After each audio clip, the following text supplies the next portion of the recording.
आज हम लोग कक्षा 12 में इतिहास विषय के अंतर्गत अध्याय 5 यात्रियों के नजरिए समाज के बारे में उनकी समझ लगभग 10वीं से 17वीं सदी तक का अध्ययन करेंगे।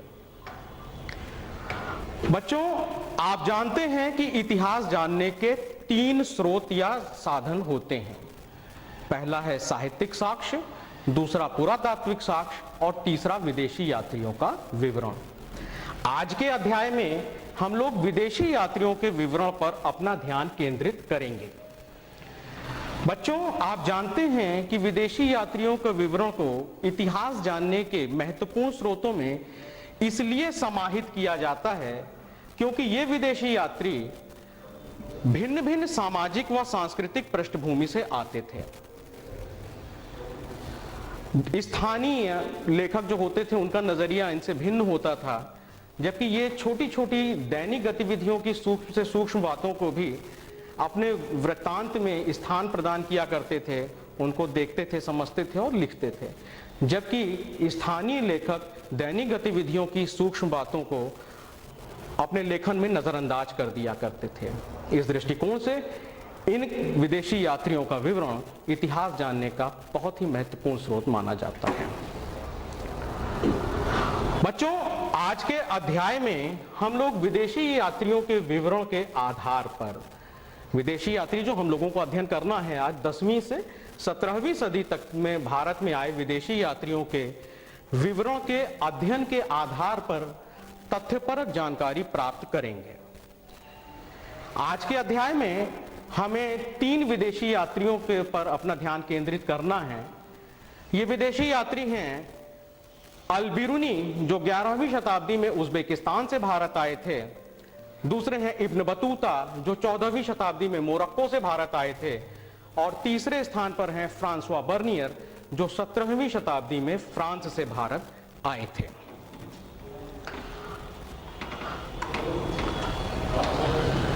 आइए सबसे पहले अध्ययन प्रारंभ करते हैं 11वीं शताब्दी में उज्बेकिस्तान से भारत आए विदेशी यात्री अल-बिरूनी के बारे में।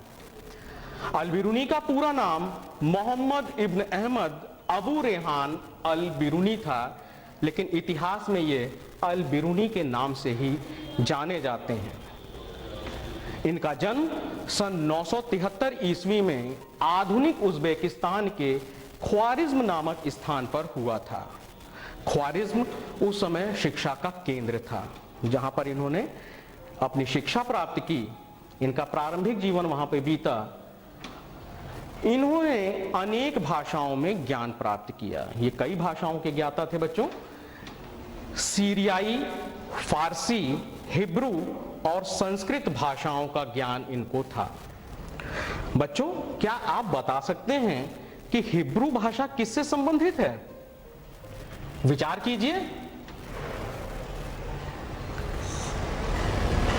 हिब्रू जो है, बिल्कुल सही आप सोच रहे हैं, हिब्रू भाषा यहूदियों से संबंधित है।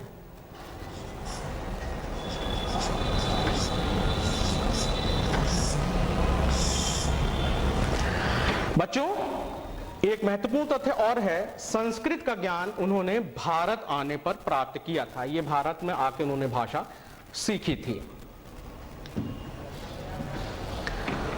आइए आगे बढ़ते हैं और देखते हैं अल-बिरूनी का यात्रा कि किस प्रकार से ख्वारिज्म से उन्होंने भारत तक की यात्रा की। बच्चों, सन 1017 ईस्वी में ख्वारिज्म पर सुल्तान महमूद के आक्रमण के पश्चात वह अनेक विद्वानों के साथ गजनी लाए गए। ध्यान दीजिएगा।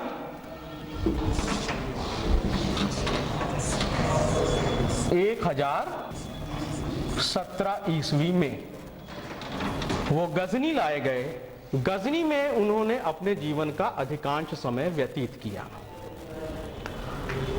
इसके पश्चात महमूद गजनवी के भारत अभियान के समय उन्होंने भारत की यात्रा की और भारत में आकर इन्होंने अनेक वर्ष बिताए और यहां पर उन्होंने संस्कृत धर्म और दर्शन का ज्ञान प्राप्त किया। बच्चों ध्यान दीजिएगा, यहां पर आके उन्होंने क्या क्या सीखा? संस्कृत अभी हमने आपको बताया था कि संस्कृत भारत में सीखी थी, संस्कृत धर्म और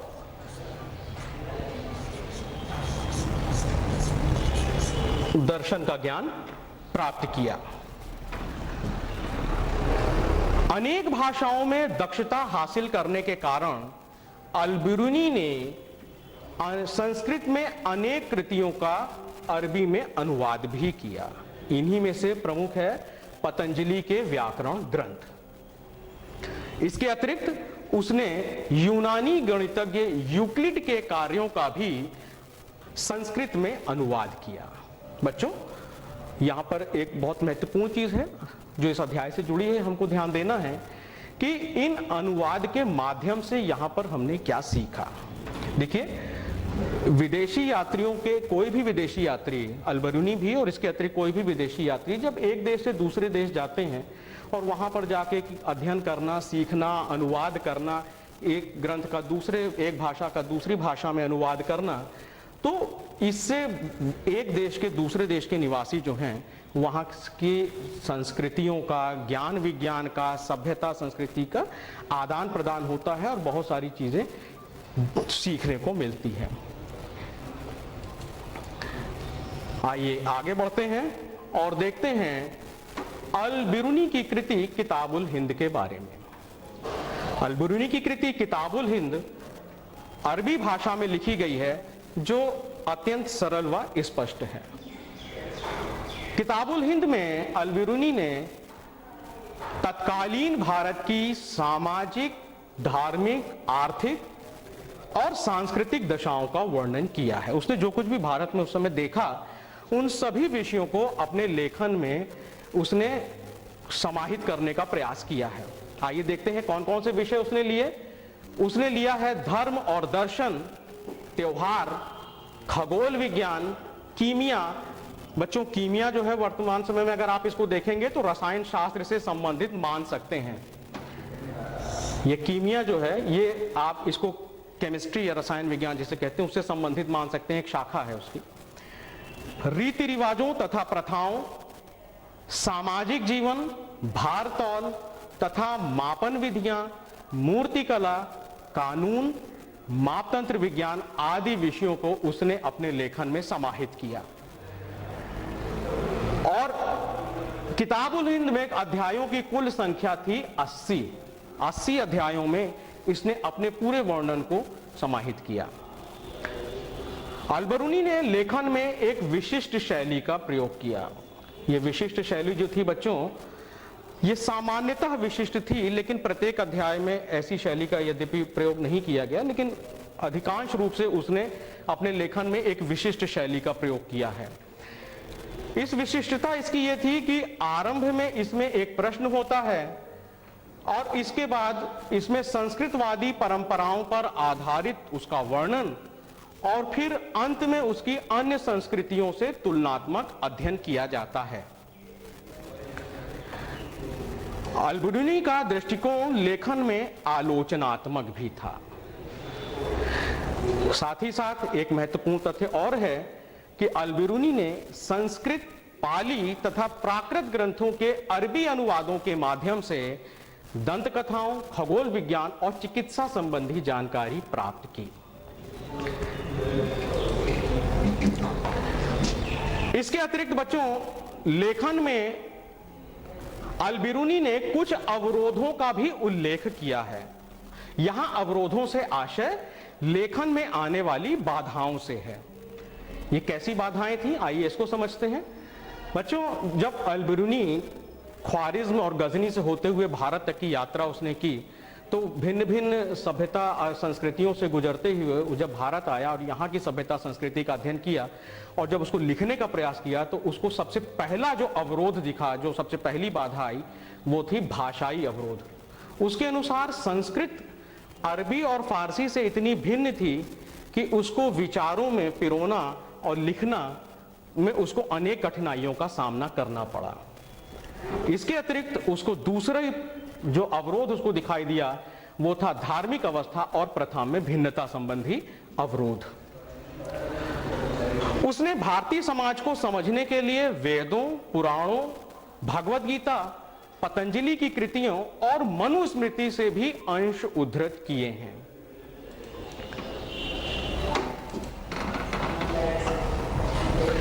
आइए आगे बढ़ते हैं और देखते हैं अल बिरूनी का जाति व्यवस्था संबंधी विवरण। जाति प्रथा के संबंध में भी अल बिरूनी ने विवरण एक बहुत ही उल्लेख किया है, यहाँ का विवरण दिया है। अल बिरूनी ने अन्य समुदायों में प्रतिरूपों की खोज के माध्यम से जाति व्यवस्था को समझने का प्रयास किया। अन्य समुदाय में प्रतिरूप का मतलब है तुलनात्मक अध्ययन किया।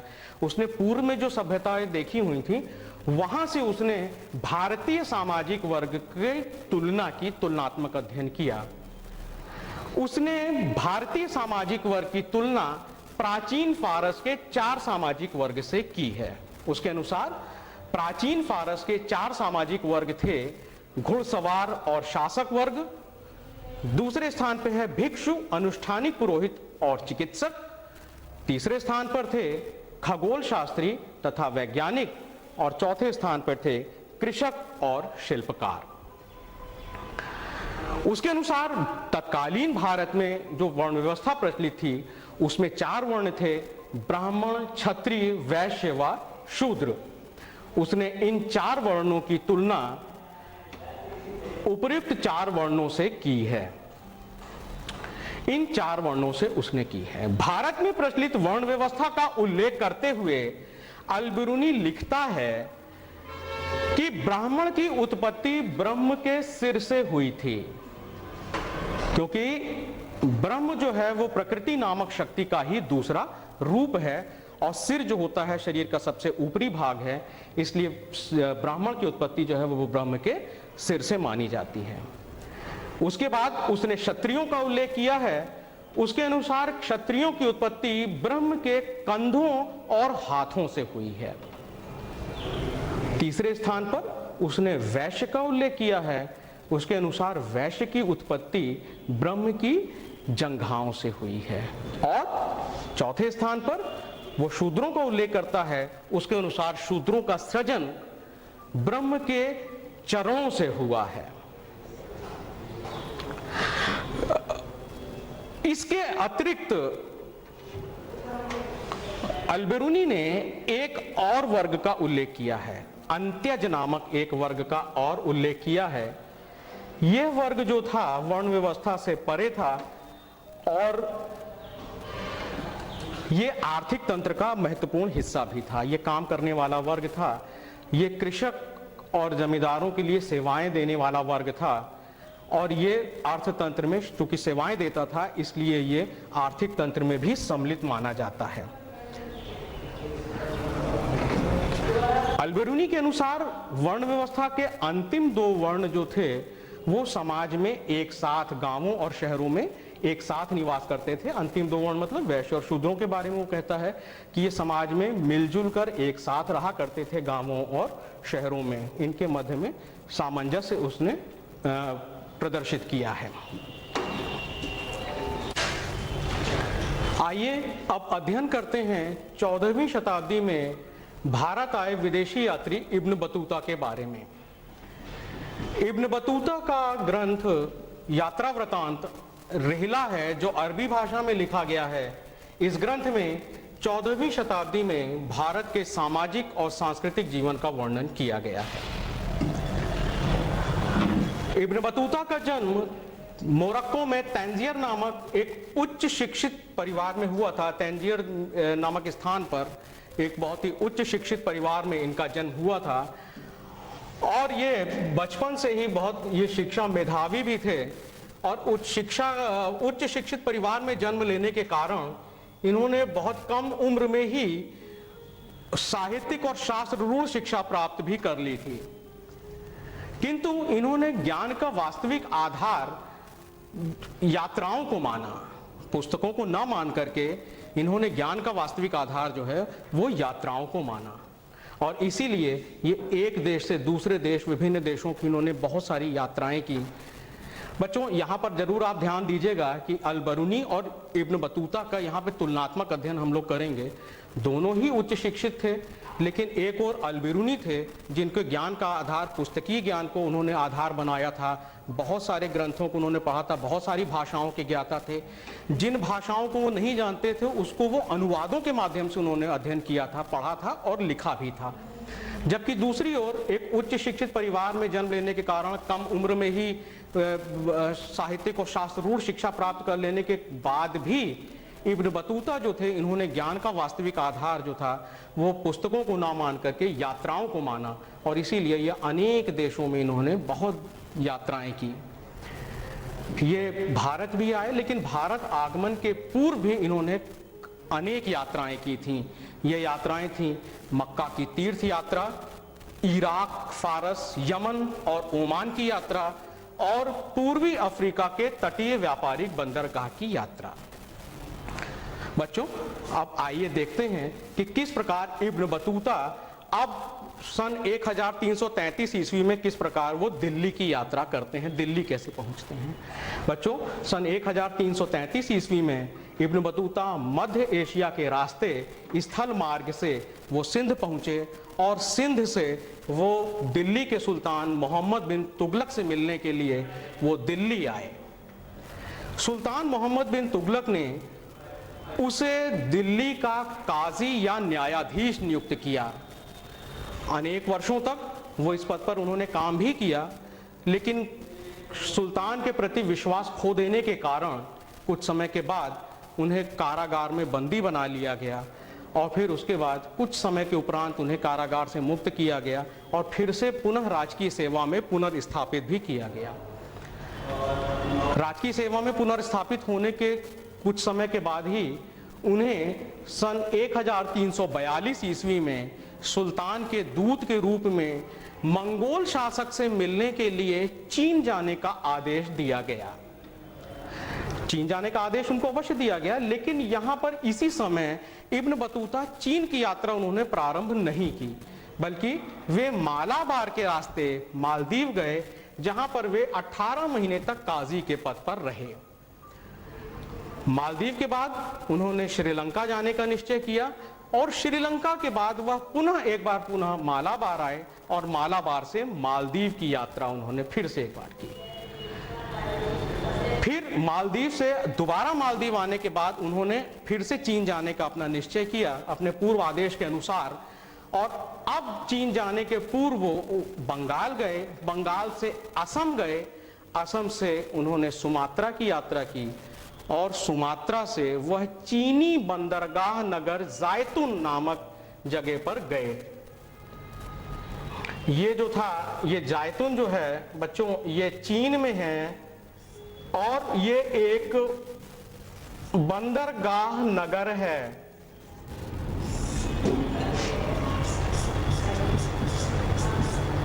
ये एक बंदरगाह नगर है जिसे वर्तमान समय में क्वांझू नाम से भी जाना जाता है। क्वांझू में कुछ समय तक रहे, इसके बाद चीन की उन्होंने और यात्रा की, और फिर चीन में वो बीजिंग तक गए। बीजिंग में गए, लेकिन बहुत समय तक बीजिंग में या चीन में नहीं रुके, और उसके पश्चात उन्होंने सन 1347 ईस्वी में अपने देश मोरक्को लौटने का निश्चय किया।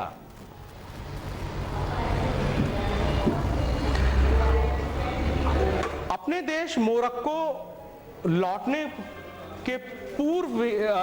के पर इन्होंने यहाँ पर जो तत्कालीन परिस्थितियों का वर्णन यात्रा वृत्तांत में किया, इसको भी थोड़ा सा हम लोग यहाँ पर देखेंगे कि इब्न बतूता ने लिखा है कि उसे अनेक समस्याओं का सामना भी करना पड़ा। जब इतने देशों में एक यात्रा कर रहे थे, तो बच्चों स्पष्ट सी बात है कि उनको कुछ परेशानियों का सामना भी करना पड़ेगा। तो ये जो परेशानी थी, कभी बीमारी के कारण, कभी डकैतों के कारण, कभी एकाकीपन के कारण, यात्राओं में उनको अनेक समस्याओं का सामना करना पड़ा। इब्न बतूता ने अपने यात्रा वृत्तांत में इन समस्याओं का उल्लेख भी किया है। मुल्तान से दिल्ली तक की यात्रा में इब्न बतूता का जो लोगों का समूह था, उसको डाकुओं का सामना करना पड़ा, और अनेक लोग जो थे वो डाकुओं द्वारा मारे गए। किसी तरह इब्न बतूता अपनी जान बचा करके आगे बढ़े। इब्न बतूता ने इस घटना का उल्लेख अपने यात्रा वृत्तांत में किया है। लंबी लंबी यात्राओं में बहुत दिनों तक कई बार अकेले जाना पड़ता था, तो एकाकीपन का भी बड़ा अकेलापन लगता था उनको जाने में। कई बार बीमार हो जाया करते थे तो बीमारी का सामना भी करना पड़ता था, लेकिन ये सारी समस्याओं के बावजूद इन्होंने बहुत यात्राएं की, अनेक देशों में गए और फिर इतनी यात्रा करने के बाद उन्होंने वापस अपने देश मोरक्को लौटने का निश्चय किया। इब्न बतूता अपने निवास स्थान मोरक्को लौटने के पूर्व उन्होंने अनेक यात्राएं की। ये यात्रा कहां की उन्होंने? ये यात्रा की उन्होंने उत्तरी अफ्रीका में, मध्य एशिया में, पश्चिम एशिया में, भारतीय उपमहाद्वीप में और चीन में। इतनी यात्राओं को करने के बाद वो अपने देश मोरक्को लौट गए और मोरक्को लौटने पर वहां के स्थानीय शासक के निर्देश पर इब्न जुज़ाई नामक व्यक्ति ने उनके यात्रा वृतांत को लिपिबद्ध किया। इब्न जुज़ाई ने अपनी यात्रा वृतांत, जब यात्रा वृतांत लिख रहे थे तो उसकी प्रस्तावना में इब्न जुज़ाई ने लिखा है कि स्थानीय शासक के एक शालीन निर्देश पर, जो वहां के राजा थे उनके एक शालीन निर्देश पर इब्न बतूता को कहा गया कि वे विभिन्न देशों में अपने जो संस्मरण थे, अपने जो अनुभव थे, देशों के राजाओं से मिलने के जो अनुभव थे, वहाँ की रोचक घटनाओं के बारे में, अनेक देशों के राजनीतिक शासकों के बारे में, संतों के बारे में वो अपने यात्रा वृतांत को लिपिबद्ध कराएं। और शासक के इस निर्देश पर इब्न बतूता ने इस यात्रा वृतांत को लिपिबद्ध कराया। उसके यात्रा वृतांत से इब्न जुज़ाई लिखता है कि इब्न बतूता के यात्रा वृतांत से जब लिखा गया और उसको पढ़ा गया तो उसके मस्तिष्क को मनोरंजन और आंख और कान को प्रसन्नता प्राप्त हुई, और साथ ही साथ कुछ सीख भी मिली, कुछ उपदेश भी मिले और अलग अलग देशों की संस्कृतियों से, सभ्यताओं से परिचित होने का अवसर भी प्राप्त हुआ। बच्चों, ये था इब्न बतूता का यात्रा वृतांत। इब्न बतूता ने अपने यात्रा वृतांत में कुछ रोचक तथ्यों का भी उल्लेख किया है। ये रोचक तथ्य जो थे दो वानस्पतिक उपज से संबंधित हैं, जिनकी चर्चा आज की कक्षा में हम लोग करेंगे। ये एक पहला है नारियल और दूसरा है पान। नारियल के बारे में इब्न बतूता लिखता है कि नारियल के वृक्ष की तुलना उसने खजूर के वृक्ष से की। उसने कहा कि बहुत ही अद्भुत और विस्मयकारी वृक्ष था नारियल का, जो देखने में बिल्कुल खजूर के वृक्ष के समान था। अंतर केवल इतना था कि एक में काष्ठ जैसा फल लगता था और दूसरे में खजूर लगता था। नारियल की तुलना उसने मानव सिर से की है। ये तो देखिए जो तुलनात्मक अध्ययन किया है यहाँ पर, पहले वृक्ष की तुलना की गई कि नारियल के वृक्ष जो था खजूर के वृक्ष के समान था, उसके बाद उसने नारियल की तुलना मानव सिर से की है। वो कहता है जिस प्रकार मानव सिर में दो आंख और एक मुंह होता है, उसी प्रकार नारियल में भी दो आंख और एक मुंह होता है। इसके अंदर का भाग हरे रंग का होता है जो मस्तिष्क जैसा दिखाई देता है। इसमें रेशा होता है जो बालों जैसा दिखाई देता है। उसने इसमें रेशे की भी बात बताई है कि रेशा है जो बालों के समान लगता है। और उसने ये भी लिखा है कि यहाँ के लोग अपने जहाज़ों में कील नहीं लगाते हैं, बल्कि कीलों के स्थान पर वो इन रेशों से उसको सिलाई का काम करते हैं, सिलने का काम करते हैं। ये था उसका नारियल संबंधी विवरण। इसके अतिरिक्त उसने पान के बारे में भी उल्लेख किया है। पान के बारे में वो लिखता है कि पान अंगूर से तुलना की है पान की। वो लिखता है कि पान अंगूर की लता के समान है। दोनों की लताएं एक समान होती हैं, लेकिन पान में कोई फल नहीं लगता है। इसे केवल इसकी पत्तियों के लिए ही उगाया जाता है। उसको बड़ा विस्मयकारी लगा कि एक ऐसा वृक्ष है जो पत्ती के लिए लगाया जाता है, लता। उसने लिखा है कि पान को सेवन करने का तरीका भी उसने लिखा है। उसने लिखा कि इसको खाने के लिए इसमें पहले सुपारी खाई जाती है। सुपारी की उसने तुलना जायफल से की है। जायफल एक मसाला होता है जो सुपारी जैसा दिखाई देता है। उसने कहा कि इसके पहले सुपारी खाई जाती है। सुपारी को बहुत छोटे छोटे टुकड़ों में तोड़ा जाता है और उसके बाद उसको चबाया जाता है और फिर उसके उपरांत पान की पत्तियों को इसके साथ चबाया जाता है। तो ये थे इब्न बतूता के दो ही बहुत ही रोचक तथ्य नारियल और पान के बारे में। बच्चों, आज की कक्षा में इतना ही। आज हम लोगों ने अध्ययन किया है 11वीं शताब्दी में उज़्बेकिस्तान से भारत आए विदेशी यात्री अल-बिरूनी के बारे में, उसके यात्रा वृत्तांत के बारे में, उसके जाति प्रथा के विवरण के बारे में, उसकी कृति किताबुल हिंद के बारे में, और 14वीं शताब्दी में मोरक्को से भारत आए विदेशी यात्री इब्न बतूता के बारे में और उसके द्वारा दिए गए रोचक तथ्यों के बारे में। बच्चों, आज आपको एक प्रश्न दिया जा रहा है अभ्यास के लिए। आप अपनी पुस्तक से सहायता लेकर, अपनी पाठ्य पुस्तक से सहायता लेकर एक प्रश्न का उत्तर लिखिए। किताब उल हिंद पर एक लेख लिखिए। बच्चों, आज की कक्षा में इतना ही। आज हम लोगों ने ये सीखा कि विदेशी यात्रियों का विवरण तत्कालीन समाज की सामाजिक, धार्मिक, आर्थिक, राजनीतिक और सांस्कृतिक स्थितियों को जानने का एक बहुत महत्वपूर्ण स्रोत होता है। बच्चों, अगली कक्षा में हम लोग देखेंगे इब्न बतूता के बारे में, अन्य रोचक तथ्यों के बारे में अध्ययन करेंगे और तीसरे विदेशी यात्री फ्रांसवा बर्नियर के बारे में अध्ययन करेंगे। धन्यवाद।